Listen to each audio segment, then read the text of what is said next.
What's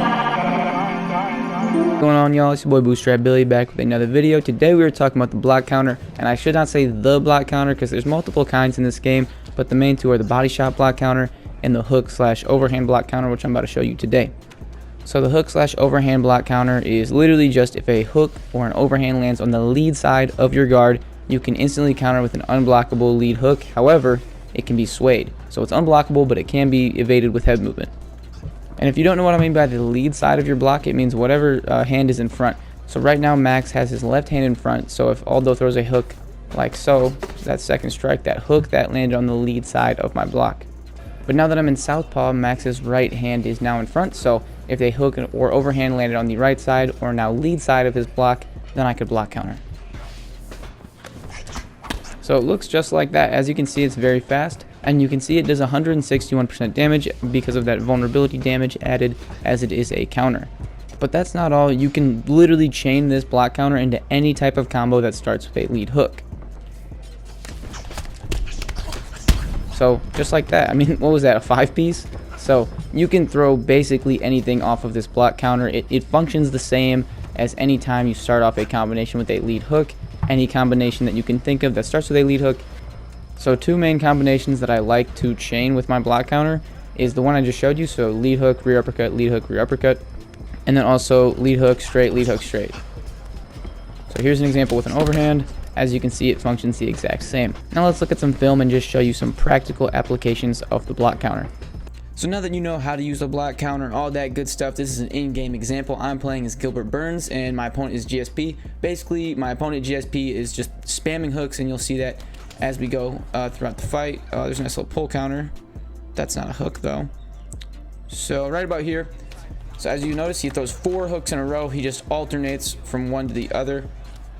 Throws 4 hooks in a row, and right there I made the read in my head. I'm like, okay, 4 hooks in a row, that's pretty spammy. This might be more of a tendency for this guy. Here, I kick in boxing range. It's a mistake by me, and he throws 4 hooks in a row once again. Notice how he is alternating from lead hook to rear hook. So that's his combination. He's throwing 4 hooks in a row, lead hook, rear hook, lead hook, rear hook. I'm pretty perturbed by that, but you know what? I'm gonna capitalize on this dude's predictable striking. So get to about 1:30.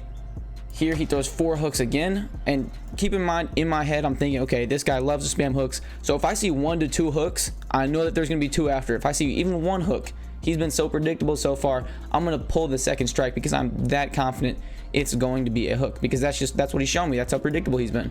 So here goes 1 hook, I pull the second because I already know it's coming. He's been that predictable. Now I know that's not a block counter, but that's just a little side note of a way to counter hook spammers.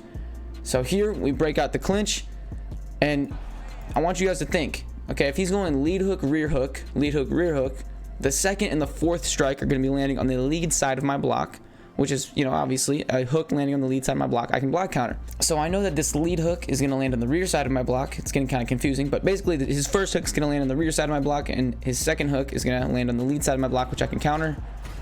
Precisely what I do. So let's watch that again. Lead hook, rear hook. The rear hook is going to land on the lead side of my block, and I block counter by throwing my own lead hook. I know I'm throwing around a lot of leads and rears, getting a little confusing, but ultimately just watch it again. It's just the block counter, what I just showed you guys. So here, that's what happens, and it's also a good example of chaining the block counter to something else. So I go lead hook to the head and then hook to the body, which does a pretty significant amount of body damage if you look at his health meter. And from here I go on to finish him because he's a bad striker, and also throwing while he's very rocked. What are you doing, man? Move your head. Anyways, that's a practical in-game example of what I just showed you. So hopefully this video taught you something new or expanded your knowledge upon something you already knew about. Yeah, most importantly, thank you for watching. If you like this kind of content and you want to get better at the game, consider subscribing. But most importantly, thank you for watching and have a good day.